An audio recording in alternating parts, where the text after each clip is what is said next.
Hello students, data structure ਦੇ ਅੱਜ ਦੇ ਲੈਕਚਰ 'ਚ ਆਪਾਂ ਦੇਖਾਂਗੇ memory representation of binary tree.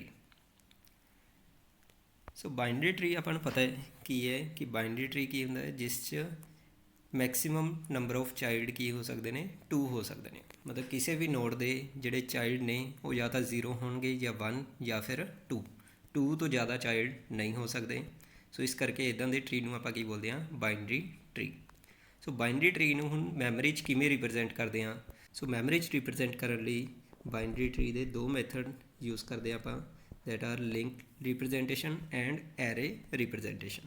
Link representation ਆਪਾਂ ਨੂੰ ਪਤਾ ਹੈ ਕਿ ਜਿੱਦਾਂ ਆਪਾਂ ਲਿੰਕ ਲਿਸਟ 'ਚ ਕਰਦੇ ਸੀ ਕਿ ਉਹ ਪੁਆਇੰਟਰ ਦੇ ਥਰੂ ਆਪਾਂ ਕਰਦੇ ਹਾਂ, ਅਤੇ ਐਰੇ ਰਿਪਰੈਜ਼ੈਂਟੇਸ਼ਨ ਦੇ ਵਿੱਚ ਆਪਾਂ ਇੱਕ ਸਟੈਟਿਕ ਐਰੇ ਯੂਜ਼ ਕਰਦੇ ਹਾਂ। ਸੋ ਸਭ ਤੋਂ ਪਹਿਲਾਂ ਆਪਾਂ ਕਰਦੇ ਹਾਂ link representation of binary tree. So linked representation ਦੇ ਵਿੱਚ ਕੀ ਹੋਏਗਾ, ਜਿੰਨੀਆਂ ਵੀ ਨੋਡਸ ਨੇ ਹਰ ਇੱਕ ਨੋਡ ਦੇ 3 ਪਾਰਟਸ ਹੋਣਗੇ। ਇੱਕ ਪਾਰਟ ਦੇ ਵਿੱਚ ਤਾਂ ਕੀ ਹੋਏਗਾ, ਫਸਟ ਪਾਰਟ ਦੇ ਵਿੱਚ ਡਾਟਾ ਐਲੀਮੈਂਟ ਜੋ ਐਕਚੁਅਲ ਵੈਲਿਊ ਹੋਏਗੀ ਉਸ ਨੋਡ ਦੀ, ਉਸ ਨੋਡ ਦਾ ਐਕਚੁਅਲ ਡਾਟਾ ਜੋ ਵੀ ਹੋਏਗਾ ਉਹ ਡਾਟਾ ਐਲੀਮੈਂਟ ਯਾਨੀ ਕਿ ਡਾਟਾ ਪਾਰਟ ਦੇ ਵਿੱਚ ਹੋਏਗਾ।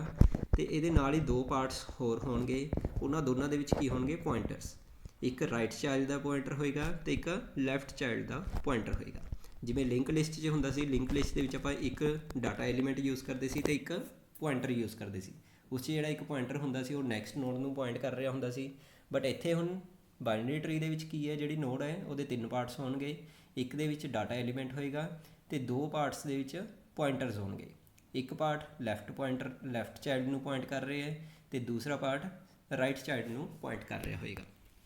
ਇਸ ਤਰੀਕੇ ਨਾਲ ਸੈਂਟਰ ਦੇ ਵਿੱਚ ਆਪਾਂ ਨੂੰ ਡਾਟਾ ਸ਼ੋ ਹੋ ਰਿਹਾ ਹੈ ਅਤੇ ਲੈਫਟ ਚਾਈਲਡ ਦੇ ਵਿੱਚ ਯਾਨੀ ਕਿ ਲੈਫਟ ਸਾਈਡ 'ਤੇ ਲੈਫਟ ਚਾਈਲਡ ਦਾ ਐਡਰੈਸ ਹੋਏਗਾ ਅਤੇ ਰਾਈਟ ਸਾਈਡ 'ਤੇ ਰਾਈਟ ਚਾਈਲਡ ਦਾ ਐਡਰੈਸ ਸਟੋਰ ਹੋਏਗਾ। ਸੋ ਐਗਜ਼ਾਮਪਲ ਦੇ ਤੌਰ 'ਤੇ ਆਪਾਂ ਦੇਖਦੇ ਹਾਂ, ਆਪਣੇ ਕੋਲ ਡਾਇਗਰਾਮ ਦੇ ਵਿੱਚ ਇੱਥੇ 6 ਨੋਡਸ ਨੇ। ਸਭ ਤੋਂ ਉੱਪਰ ਰੂਟ ਨੋਡ ਹੈ, ਆਪਣੇ ਕੋਲ ਉੱਥੇ ਡਾਟਾ ਹੈ A। ਸੋ A ਉੱਥੇ ਨੋਡ ਦੇ ਵਿੱਚ ਡਾਟਾ ਵੈਲਿਊ ਹੋਏਗੀ ਅਤੇ 2 ਉਹਦੇ ਵਿੱਚ ਲੈਫਟ ਐਂਡ ਰਾਈਟ ਪੁਆਇੰਟਰ ਨੇ। ਲੈਫਟ ਪੁਆਇੰਟਰ ਦੇ ਵਿੱਚ ਲੈਫਟ ਨੋਡ ਦਾ ਐਡਰੈਸ ਹੋਏਗਾ ਅਤੇ ਰਾਈਟ ਪੁਆਇੰਟਰ ਦੇ ਵਿੱਚ ਰਾਈਟ ਨੋਡ ਦਾ ਐਡਰੈਸ ਹੋਏਗਾ। ਉਸੇ ਤਰੀਕੇ ਨਾਲ B ਹੈ, B ਡਾਟਾ ਐਲੀਮੈਂਟ ਹੋਏਗਾ ਅਤੇ ਉਹਦੇ ਲੈਫਟ 'ਤੇ ਕੀ ਹੈ, ਲੈਫਟ ਚਾਈਲਡ ਦਾ ਐਡਰੈਸ ਹੋਏਗਾ ਅਤੇ ਰਾਈਟ ਚਾਈਲਡ ਅਗਰ ਨਹੀਂ ਹੈ, ਜਿੱਥੇ ਕੋਈ ਵੀ ਚਾਈਲਡ ਨਹੀਂ ਹੈ, ਦੈਨ ਉੱਥੇ ਨਲ ਵੈਲਿਊ ਸਟੋਰ ਹੋਏਗੀ। ਸੋ ਜੋ ਰੈੱਡ ਕ੍ਰੋਸ 'ਚ ਆਪਾਂ ਨੂੰ ਸ਼ੋ ਹੋ ਰਹੇ ਨੇ ਉਹ ਕੀ ਨੇ, ਨਲ ਵੈਲਿਊ ਹੈ। ਇਟ ਮੀਨਸ ਉਹਦਾ ਕੋਈ ਵੀ ਅੱਗੇ ਚਾਈਲਡ ਨਹੀਂ ਹੈ। ਸੋ ਰਾਈਟ ਚਾਈਲਡ ਅਗਰ ਨਹੀਂ ਹੈ ਤਾਂ ਰਾਈਟ ਸਾਈਡ 'ਤੇ ਰਾਈਟ ਪੁਆਇੰਟਰ ਦੀ ਜਗ੍ਹਾ 'ਤੇ ਨਲ ਹੋਏਗਾ ਅਤੇ ਲੈਫਟ ਚਾਈਲਡ ਅਗਰ ਨਹੀਂ ਹੈ ਤਾਂ ਲੈਫਟ ਪੁਆਇੰਟਰ ਦੀ ਜਗ੍ਹਾ 'ਤੇ ਨਲ ਹੋਏਗਾ। ਜਿੱਦਾਂ ਲਾਸਟ 'ਤੇ ਲੀਫ ਨੋਡਸ ਨੇ D, E ਐਂਡ F, ਇਹਨਾਂ ਦਾ ਅੱਗੇ ਕੋਈ ਵੀ ਚਾਈਲਡ ਨਹੀਂ ਹੈ ਤਾਂ ਦੋਨੋਂ ਪਾਰਟਸ ਦੇ ਵਿੱਚ ਇਹਦੇ ਨਲ ਵੈਲਿਊ ਸਟੋਰ ਹੋਏਗੀ। ਉਸੇ ਤਰੀਕੇ ਨਾਲ ਇੱਕ ਹੋਰ ਐਗਜ਼ਾਮਪਲ ਹੈ, ਇੱਥੇ A ਆਪਣੇ ਕੋਲ ਰੂਟ ਨੋਡ ਹੈ। ਇਸੇ ਤਰੀਕੇ ਨਾਲ B, C, D, F, G, H ਇਹ ਸਾਰਾ ਕੀ ਨੇ, ਡਾਟਾ ਵੈਲਿਊਜ਼ ਨੇ ਅਤੇ ਕੋਰਸਪੋਂਡਿੰਗਲੀ ਉਹਨਾਂ ਦੇ ਨਾਲ ਪੁਆਇੰਟਰਸ ਸਟੋਰ ਹੋਏ ਹੋਏ। ਸੋ ਲੈਫਟ ਸਾਈਡ 'ਤੇ ਲੈਫਟ ਚਾਈਲਡ ਦਾ ਪੁਆਇੰਟਰ ਸਟੋਰ ਹੋਏਗਾ ਐਂਡ ਰਾਈਟ ਸਾਈਡ 'ਤੇ ਰਾਈਟ ਚਾਈਲਡ ਦਾ ਪੁਆਇੰਟਰ ਸਟੋਰ ਹੋਏਗਾ। ਸੋ ਇਸ ਤਰੀਕੇ ਨਾਲ ਆਪਾਂ ਕਿਸੇ ਵੀ ਨੋਡ ਤੋਂ ਆਪਾਂ ਉਹਦੇ ਲੈਫਟ ਚਾਈਲਡ ਜਾਂ ਰਾਈਟ ਚਾਈਲਡ ਨੂੰ ਐਕਸੈਸ ਕਰ ਸਕਦੇ ਹਾਂ। ਬਟ ਇਹਦੇ ਵਿੱਚ ਇੱਕ ਡਿਸਐਡਵਾਂਟੇਜ ਹੋਏਗੀ ਕਿ ਅਗਰ ਤੁਸੀਂ ਕਿਸੇ ਨੋਡ ਤੋਂ, ਤੁਹਾਨੂੰ ਕਿਸੇ ਨੋਡ ਦਾ ਐਡਰੈਸ ਪਤਾ ਹੈ ਬਟ ਉਸ ਨੋਡ ਤੋਂ ਆਪਾਂ ਪੈਰੈਂਟ ਨੋਡ 'ਤੇ ਜਾਣਾ ਹੈ, ਫਿਰ ਉਹ ਥੋੜ੍ਹਾ ਜਿਹਾ ਟਾਈਮ ਕੰਜ਼ਿਊਮਿੰਗ ਹੋਏਗਾ। ਮਤਲਬ ਡਾਇਰੈਕਟਲੀ ਆਪਾਂ ਉਹਦੇ ਪੈਰੈਂਟ ਨੋਡ 'ਤੇ ਨਹੀਂ ਜਾ ਸਕਦੇ। ਨੈਕਸਟ ਹੁਣ ਕਰਦੇ ਹਾਂ array representation of binary tree. Array representation of binary tree ਦੇ ਵਿੱਚ ਆਪਾਂ ਦੋ ਮੈਥਡ ਯੂਜ਼ ਕਰਾਂਗੇ, ਕਿਉਂਕਿ ਐਰੇ ਆਪਾਂ ਨੂੰ ਪਤਾ ਉਹ 0 ਤੋਂ ਸਟਾਰਟ ਹੁੰਦਾ ਹੈ। ਸਟੈਟਿਕ ਮੈਮਰੀ ਦੇ ਵਿੱਚ ਕੋਈ ਵੀ ਲੈਂਗੁਏਜ ਅਗਰ ਆਪਾਂ ਯੂਜ਼ ਕਰੀਏ, C ਲੈਂਗੁਏਜ, C++ ਜਾਂ ਜਾਵਾ, ਉੱਥੇ ਆਪਣੇ ਕੋਲ ਜਿਹੜਾ ਐਰੇ ਹੈ ਉਹ 0 ਤੋਂ ਸਟਾਰਟ ਹੁੰਦਾ ਹੈ।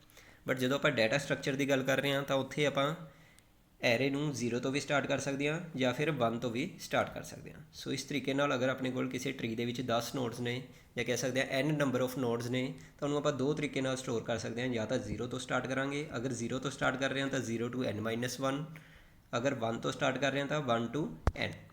ਸੋ ਅਗਰ ਆਪਾਂ 0 ਤੋਂ n-1 ਸਟਾਰਟ ਕਰ ਰਹੇ ਹਾਂ ਤਾਂ ਐਰੇ ਰਿਪਰੈਜ਼ੈਂਟੇਸ਼ਨ ਦੇ ਵਿੱਚ ਕੀ ਹੋਏਗਾ, ਟਰੀ ਦੀਆਂ ਜਿੰਨੀਆਂ ਵੀ ਨੋਡਸ ਨੇ ਆਪਾਂ ਉਹਨਾਂ ਦੀ ਨੰਬਰਿੰਗ ਕਰਾਂਗੇ ਸਟਾਰਟਿੰਗ ਫਰੋਮ 0। ਸੋ ਦੇਖੋ, ਜਿਵੇਂ ਇੱਥੇ ਫਸਟ ਨੋਡ ਜਿਹੜੀ ਰੂਟ ਨੋਡ ਹੈ ਉਹ 9 ਹੈ। 9 ਨੂੰ ਆਪਾਂ ਕਿੰਨਾ ਨੰਬਰ ਦਿੱਤਾ ਹੈ, 0। ਉਸੇ ਤਰੀਕੇ ਨਾਲ 7 ਨੂੰ 1, 3 ਨੂੰ 2, ਇਸੇ ਤਰੀਕੇ ਨਾਲ 5 ਨੂੰ 3, 1 ਨੂੰ 4, 2 ਨੂੰ 5 ਐਂਡ 4 ਨੂੰ 6।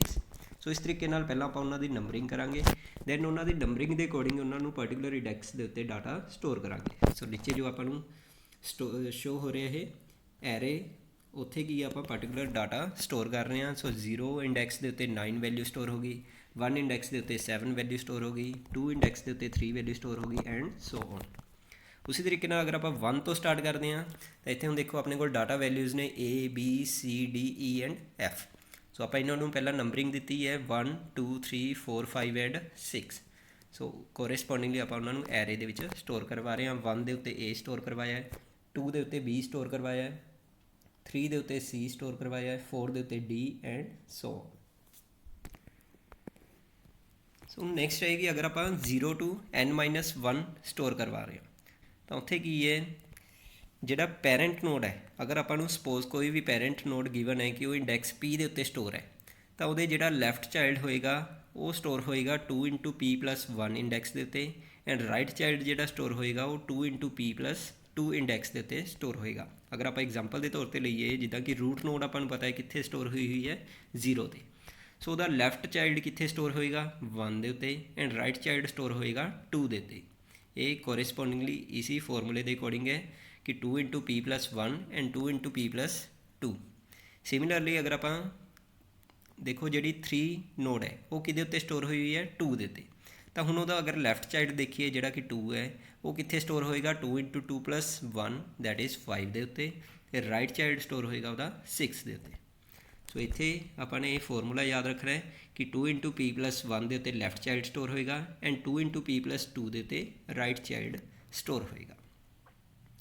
ਸਿਮਿਲਰਲੀ ਅਗਰ ਆਪਾਂ 1 ਤੋਂ ਸਟਾਰਟ ਕਰ ਰਹੇ ਹਾਂ ਇੰਡੈਕਸ ਤਾਂ ਉੱਥੇ ਆਪਾਂ ਨੂੰ ਪਤਾ ਹੈ ਕਿ 1 ਤੋਂ ਅਗਰ ਸਟਾਰਟ ਹੋ ਰਿਹਾ ਹੈ ਤਾਂ ਫਿਰ ਉੱਥੇ ਅਗਰ ਆਪਾਂ ਨੂੰ ਕੋਈ ਵੀ ਇੰਡੈਕਸ ਦਿੱਤਾ ਹੋਇਆ ਕਿ P ਦੇ ਉੱਤੇ ਕੋਈ ਵੀ ਪੈਰੈਂਟ ਨੋਡ ਹੈ ਤਾਂ ਉਹਦਾ ਜਿਹੜਾ ਲੈਫਟ ਚਾਈਲਡ ਸਟੋਰ ਹੋਏਗਾ ਉਹ 2 into P ਦੇ ਉੱਤੇ ਸਟੋਰ ਹੋਏਗਾ ਐਂਡ ਰਾਈਟ ਚਾਈਲਡ ਹੈ ਜਿਹੜਾ 2 into P+1 ਦੇ ਉੱਤੇ ਸਟੋਰ ਹੋਏਗਾ। ਫੋਰ ਐਗਜ਼ਾਮਪਲ ਆਪਾਂ ਨੂੰ ਰੂਟ ਨੋਡ ਗਿਵਨ ਹੈ ਕਿ 1 ਦੇ ਉੱਤੇ ਸਟੋਰ ਹੈ ਤਾਂ 2 into P ਯਾਨੀ ਕਿ 2 into 1 2 ਦੇ ਉੱਤੇ ਉਹਦਾ ਲੈਫਟ ਚਾਈਲਡ ਆ ਜਾਏਗਾ ਐਂਡ 3 ਦੇ ਉੱਤੇ ਰਾਈਟ ਚਾਈਲਡ। ਸਿਮਿਲਰਲੀ ਅਗਰ ਆਪਾਂ ਕੋਈ ਹੋਰ ਨੋਡ ਦੇਖੀਏ ਜਿੱਦਾਂ ਕਿ B ਨੋਡ ਹੈ, ਉਹ B ਨੋਡ ਸਟੋਰ ਹੋਈ ਹੈ 2 ਦੇ ਉੱਤੇ ਤਾਂ ਉਹਦਾ ਲੈਫਟ ਚਾਈਲਡ ਜਿਹੜਾ ਕਿ D ਹੈ ਉਹ ਸਟੋਰ ਹੋਏਗਾ 2 into 2 ਦੈਟ ਇਜ਼ 4 ਦੇ ਉੱਤੇ ਐਂਡ ਰਾਈਟ ਚਾਈਲਡ ਜਿਹੜਾ ਕਿ E ਹੈ ਉਹ ਸਟੋਰ ਹੋਏਗਾ 5 ਦੇ ਉੱਤੇ। ਸੋ ਇਹ ਸੀ array representation of binary tree. But ਇਹਦੇ ਵਿੱਚ ਸਪੋਜ਼ ਕਰੋ ਆਪਣੇ ਕੋਲ ਕੋਈ ਨੋਡ ਅਗਰ ਵਿੱਚੋਂ ਮਿਸ ਹੈ, ਫਿਰ ਆਪਾਂ ਉਹਨੂੰ ਕਿਵੇਂ ਨੰਬਰਿੰਗ ਕਰਾਂਗੇ?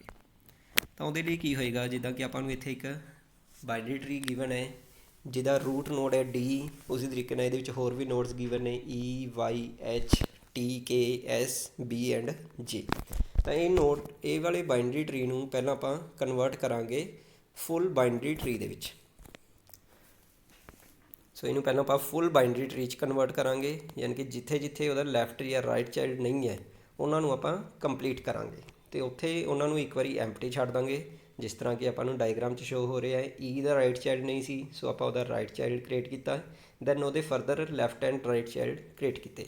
ਉਸੇ ਤਰੀਕੇ ਨਾਲ K ਦਾ ਜਿਵੇਂ ਕਿ ਰਾਈਟ ਚਾਈਲਡ ਨਹੀਂ ਹੈ ਤਾਂ ਰਾਈਟ ਚਾਈਲਡ ਉਹਦਾ ਐਡ ਕਰਤਾ। S ਦਾ ਲੈਫਟ ਚਾਈਲਡ ਨਹੀਂ ਹੈ ਸੋ S ਦਾ ਲੈਫਟ ਚਾਈਲਡ ਐਡ ਕੀਤਾ। ਸੋ ਸਭ ਤੋਂ ਪਹਿਲਾਂ ਫਸਟ ਸਟੈਪ ਕੀ ਹੋਏਗਾ, ਆਪਾਂ ਇਹਨੂੰ ਫੁੱਲ ਬਾਈਨਰੀ ਟਰੀ ਦੇ ਵਿੱਚ ਕਨਵਰਟ ਕਰਾਂਗੇ, ਦੈਨ ਫਿਰ ਉਹਦੀ ਨੰਬਰਿੰਗ ਕਰਾਂਗੇ। ਸੋ ਨੰਬਰਿੰਗ ਕਰਨ ਲਈ ਪਹਿਲਾਂ ਆਪਾਂ ਉੱਦਾਂ ਹੀ ਸਟਾਰਟ ਕਰਾਂਗੇ ਉੱਪਰੋਂ ਦੀ 1 ਦੈਨ 2 3 4 5 6 7 ਦੈਨ 8 9 10 11 ਅਪ ਟੂ 15। ਸੋ ਇਹ ਤੁਸੀਂ 0 ਤੋਂ ਵੀ ਸਟਾਰਟ ਕਰ ਸਕਦੇ ਹੋ, ਉਹ ਆਪਣੀ ਮਰਜ਼ੀ ਹੈ ਕਿ ਕਿਹੜਾ ਮੈਥਡ ਆਪਾਂ ਯੂਜ਼ ਕਰ ਰਹੇ ਹਾਂ। ਸੋ ਆਪਾਂ ਅਗਰ 1 ਤੋਂ ਸਟਾਰਟ ਕਰ ਰਹੇ ਹਾਂ ਤਾਂ ਇਹ ਜਾ ਰਹੇ ਨੇ ਅਪ ਟੂ 15 ਤੱਕ। ਸੋ ਇੱਕ ਵਾਰੀ ਜਦੋਂ ਨੰਬਰਿੰਗ ਕਰਤੀ ਦੈਨ ਉਹਨਾਂ ਨੂੰ ਆਪਾਂ ਉਹਦੇ ਕੋਰਸਪੋਂਡਿੰਗ ਐਡਰੈਸ ਦੇ ਉੱਤੇ ਸਟੋਰ ਕਰਵਾਵਾਂਗੇ ਐਰੇ ਦੇ ਵਿੱਚ। ਜਿਹੜੀ ਨੋਡ ਦੇ ਉੱਤੇ ਐਲੀਮੈਂਟ ਨਹੀਂ ਹੈ ਉਹਨੂੰ ਆਪਾਂ ਐਮਪਟੀ ਛੱਡ ਦਾਂਗੇ ਜਾਂ ਫਿਰ ਕੋਈ ਉੱਥੇ ਡੰਮੀ ਵੈਲਿਊ -1 ਜਾਂ ਨਲ ਵੈਲਿਊ ਕੁਛ ਵੀ ਸਟੋਰ ਕਰਵਾ ਸਕਦੇ ਹਾਂ। ਸੋ ਇੱਥੇ ਫਿਲਹਾਲ ਆਪਾਂ ਉਹਨਾਂ ਨੂੰ ਐਮਪਟੀ ਛੱਡਿਆ ਹੋਇਆ ਹੈ। ਸੋ ਇੱਥੇ ਕੋਈ ਵੀ ਆਪਾਂ ਡੰਮੀ ਵੈਲਿਊ ਵੀ ਯੂਜ਼ ਕਰ ਸਕਦੇ ਹਾਂ, -1 ਔਰ ਨਲ ਔਰ ਐਨੀਥਿੰਗ। ਸੋ ਆਈ ਹੋਪ ਕਿ ਬਾਈਨਰੀ ਟਰੀ ਦੀ ਮੈਮਰੀ ਰਿਪਰੈਜ਼ੈਂਟੇਸ਼ਨ ਤੁਹਾਨੂੰ ਚੰਗੀ ਤਰ੍ਹਾਂ ਸਮਝ ਆ ਗਈ ਹੋਏਗੀ, ਦੋਨੋਂ ਮੈਥਡ ਦੇ linked representation and array representation. Thank you.